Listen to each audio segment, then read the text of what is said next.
This business of going to heaven with your children and spouse lies with the husband and father, not anyone else. And you must make sure everybody in your household sees God. It has nothing to do with a woman. If God was to ask, why isn't everyone in your family in heaven? He will not ask the wife. He comes to the man. Because that is why you are the foundation. I didn't say you go and start making noise in the house. I didn't say you go home and become a dictator. No. That is not what I said. But it rests solely with the husband or with the man of the house. So raising godly children, therefore, requires godly parents. Did I say something simple but foundational? If we must raise godly children, the parents have got to be what? Godly. They don't become godly by chance. It is very intentional. It is very deliberate. And the parents must be what? Godly. So if we have a society that is unkempt, it is because of the parents that have raised unkempt children. If we have corrupt leaders in government, you don't begin to blame government, because government does not raise children. Government does not parent. You blame families, heads of households. There's another quote that is so clear on that. That if anything ever goes wrong in the society, we blame who? The heads of families. I think I should look for that quote and read it to you. If society gets rotten, blame the heads of families. Who are the husbands? Who are the fathers? And so we cannot expect a godly offspring, godly children, when parents are not godly. Godliness has nothing to do with coming to church every Sabbath. No. If that is what you thought. And that is what we have always mistaken when we want to get married. The fact that people are active in church. People sing in the choir. People give tithes and offerings. People can conduct a Bible study. They can preach. You mistake that for spirituality. And you think you have found a man who knows God, a woman who knows God. In marriage, true conversion is a requisite. True conversion. And for you to know I'm truly converted, you also got to be truly converted. And it is true conversion that defines godliness, and that is what will help us raise godly children. Not leadership in the church because you are an elder in the church, now you are godly. The titles don't define our godliness. How close are we to God? Are we walking with God? That would define true godliness. So it will not happen by chance. The way I see we raise our children by chance. There's no effort goes into raising our children. The children that perished during the flood. Let me ask. Let us now imagine, because we were not there. Unless you want to go read Patriarchs and Prophets, it will come out so nicely. Read the chapter on the flood. Who do you think perished in the flood? Now that we had only 8 people in the ark.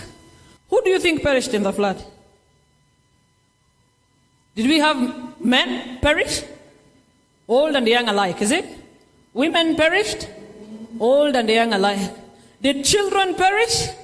Including infants. Including children that had just been born. What was their era? Have you ever thought about it? We had children 1 year old, 6 months, 2 months, 1 month. They perished. So what was their era? did they do to deserve perishing in the flood? What did they do? Walifanya nini? I don't know whether you, hiki tu inawaingia vile inaniingia ama ni mimi tu inaingia kwangu peke yangu.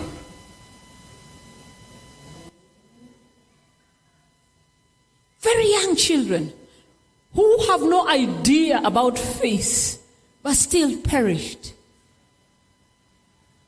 They did. So what we are saying is children that perished during the flood perished because of the ungodliness of their what? Of their parents.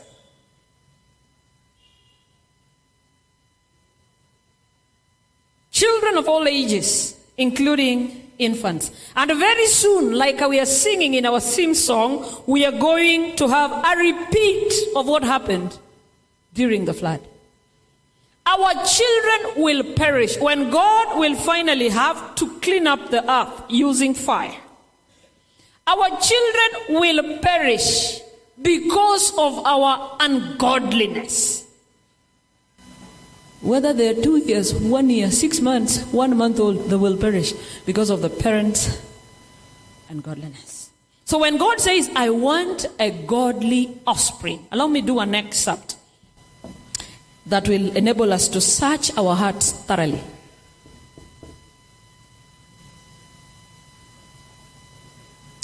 It's child guidance. The very first pages to the reader. It is the privilege of parents to take their children with them to the gates of the city of God. Who's supposed to take the children to the gates of the city of God? Now talk back to me or I'll go home. Whose duty is it to lead children to the gates of the city of God? Parents. Saying, this is what you will say when you get to the gate. Saying, I have tried to instruct my children to love the Lord, to do His will, and to glorify Him. Tomorrow we will look at what is the age of a child getting to know God. Tomorrow. So don't miss tomorrow.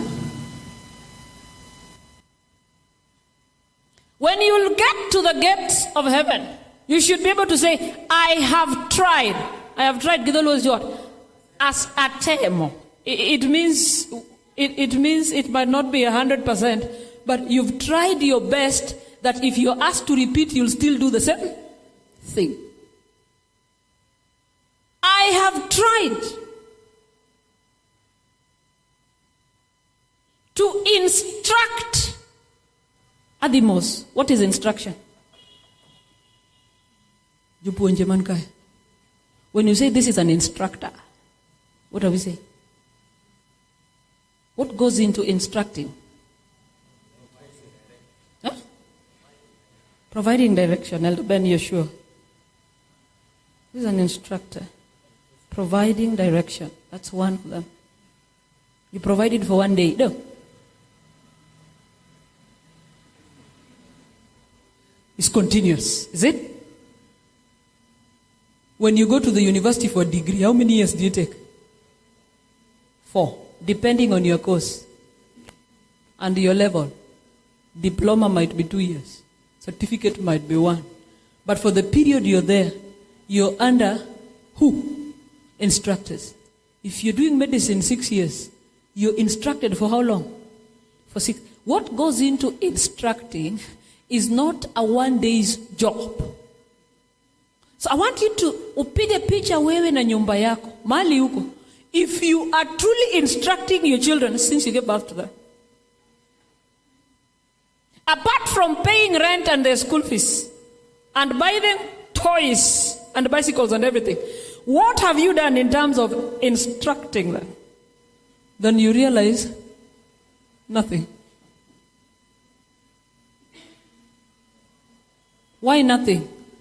Because by 5, some of them have left for school. Is it? Even the baby, the PP1, baby class, 5. Particularly Nairobi even 4. The bus has come. to pick PP1. Your PP1 is going to school in school bus, Nairobi, at 4 a.m. You will meet. Do they ever meet? They don't meet. Because you will come back at 10 yourself. They have slept. You only meet on Sabbath, if you ever have any time.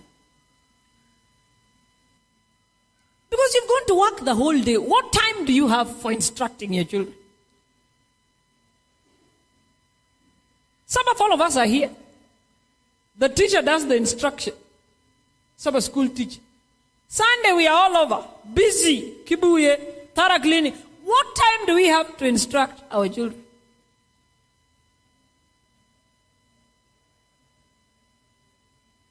Because I believe instructing has got to be very organized. Is it? Yes, very organized. It's like a syllabus you have. From here, I'm moving to here. Who has that syllabus in their families? That says, Ninyatina Tokoro is within 0 to 1 here. This is how I need to instruct the child. Who has that one? So have we tried? I'm talking to you. Have we tried? Have we tried?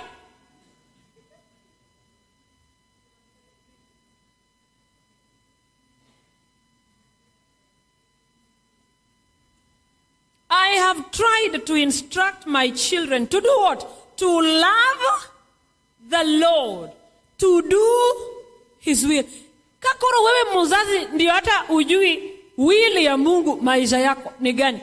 Because you cannot know God's will if you have no intimate relationship with Him. You can't. When Israel went to war, they wouldn't go before consulting with God. When they were attacking Jericho, they consulted with God. They did, because Joshua was there. And then after attacking Jericho, there was a small city called Ai. And then they underestimated Ai and did not consult with who? With God. They said, Ai does not need the whole army. Ai just needs a few men, soldiers here. We go and we will clear. What happened?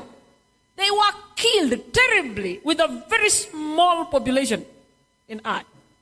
And the Lord said, it is because you did not consult with me. Because that is what it takes to know the will of God. Should I go east? Should I go west? If all of us are operating with our own imagination, this life, we operate with our own imagination. We never get to ask God, should I do this or that? We don't. How are our children supposed to operate based on God's will? They have no idea.